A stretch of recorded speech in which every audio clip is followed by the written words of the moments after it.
Have you been to Penang Sentral before? And did you notice the major flaw of the design of the main entrance? For me, I think the main entrance is supposed to be for everyone. That's just common sense. But the problem with Penang Sentral is that there is simply no way for a pedestrian to walk to the main entrance. The location of the main entrance makes it only accessible by car and nothing else.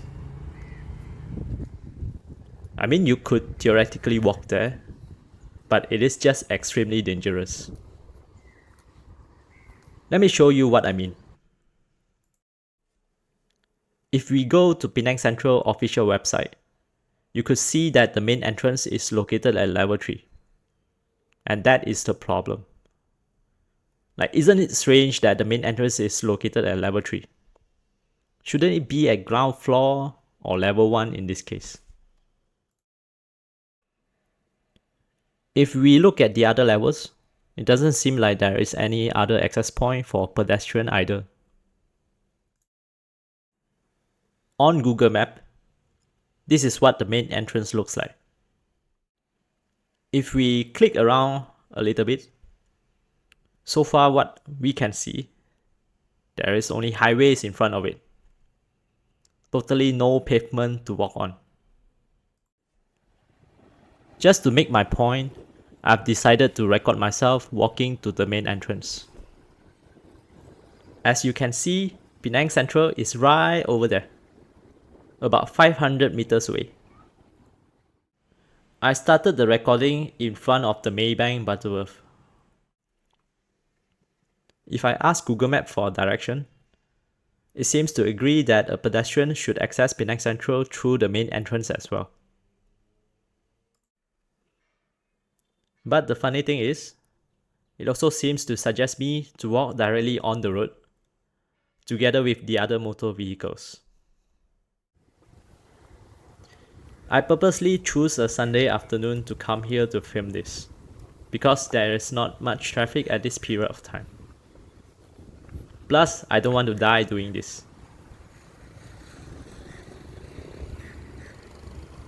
So far on this side of the road, the pedestrian path looks okay. Although, a little bit more shades would be appreciated.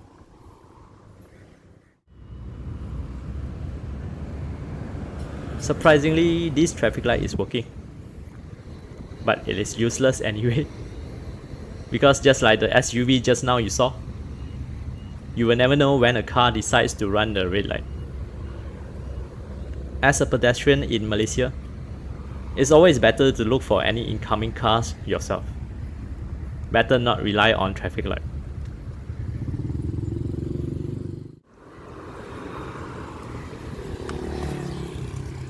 As for this traffic light, I've waited for 2 minutes under the sun, but it looks like this one is broken.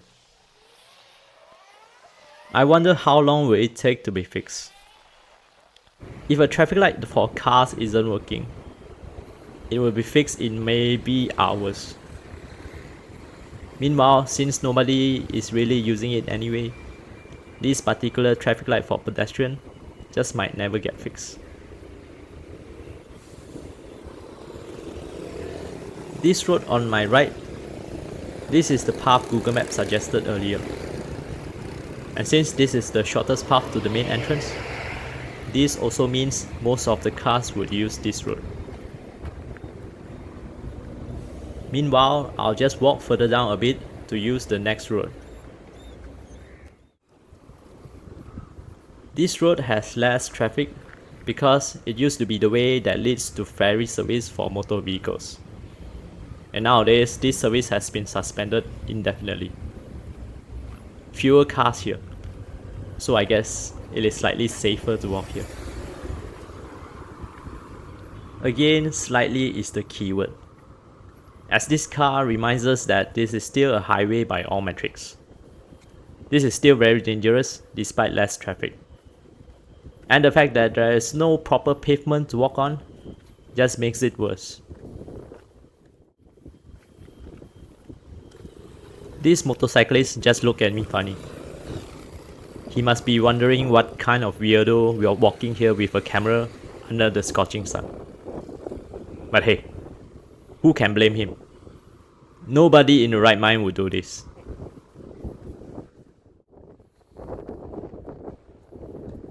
As I approaching the main entrance, you can clearly see how crazy steep it is.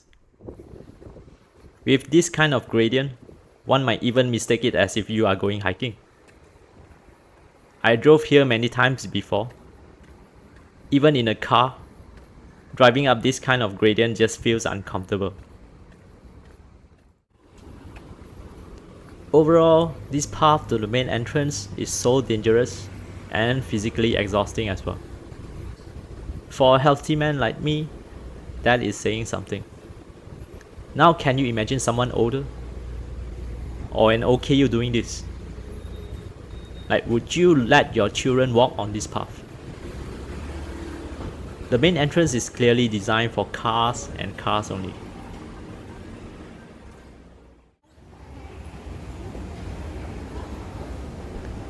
After exploring a little bit the interior of Penang Sentral, I found out that there is actually another way to access the building by walking.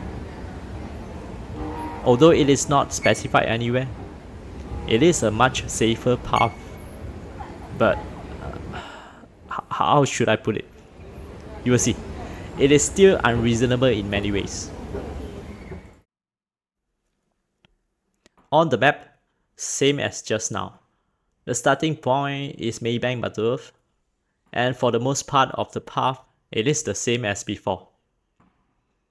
The only main difference is that we need to go to this specific junction.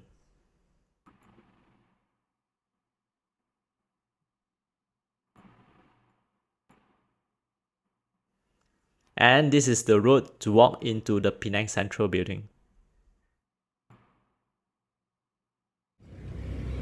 So how it looks like, we have to go back to the junction with the broken traffic light just now. After crossing the 4-lane highway, instead of turning left like just now, we had to turn right.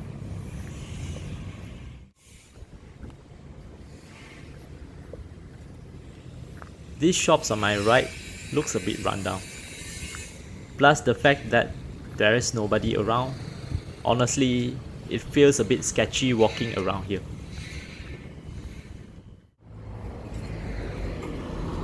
What you see here, this is the entrance gate for buses to access the drop-off and pickup zone. That is not for pedestrian. So we have to continue on a little bit.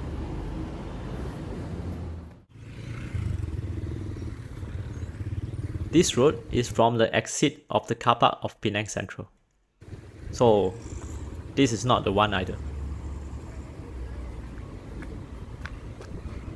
And as for this one, just now we saw the entrance, right?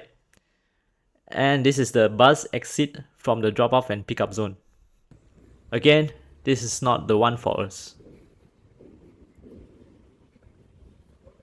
Instead, for pedestrians, we have to use this road.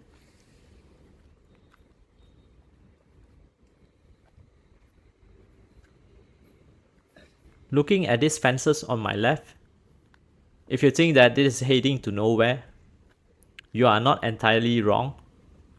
I mean, this road is actually outside of the compound of Penang Sentral. Personally, if I didn't know that this is the exact path to go, I wouldn't have come through here. This is not stated anywhere. Not on a signboard, not on the official Penang Sentral website. This one, if you know, you know.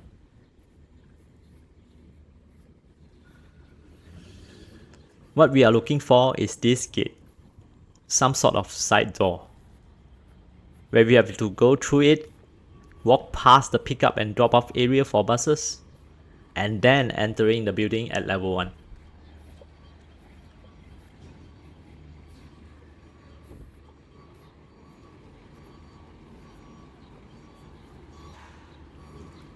Honestly, there's no better way to put it. This path to access Penang Sentral is a disgrace. The fact that people walking have to walk in through a side door is simply unacceptable. It is as if the designer of the building is saying, "Hey, you don't have a car? Sorry guys, you are too poor. You do not deserve to be treated fairly. The main entrance up there, that one is not for you. Please go through this side door and please stay out of sight of those who can afford a car." That's just crazy if you think about it.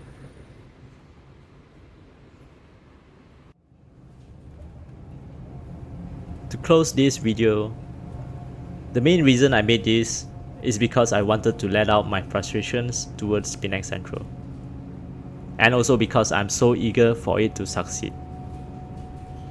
I've heard of Penang Central project as far back as 2007, and we only get this kind of result in the year 2023. And this just makes me upset. Penang Central is claimed to be transit-oriented development. But with the amount of highways and roads directly in front of it, and especially the lack of pedestrian-friendly infrastructure, it just feels like Penang Central is purposely cut off from the people who need it the most. The main entrance shown in this video is only one of the many problems. Anyway, enough of me talking. What do you think?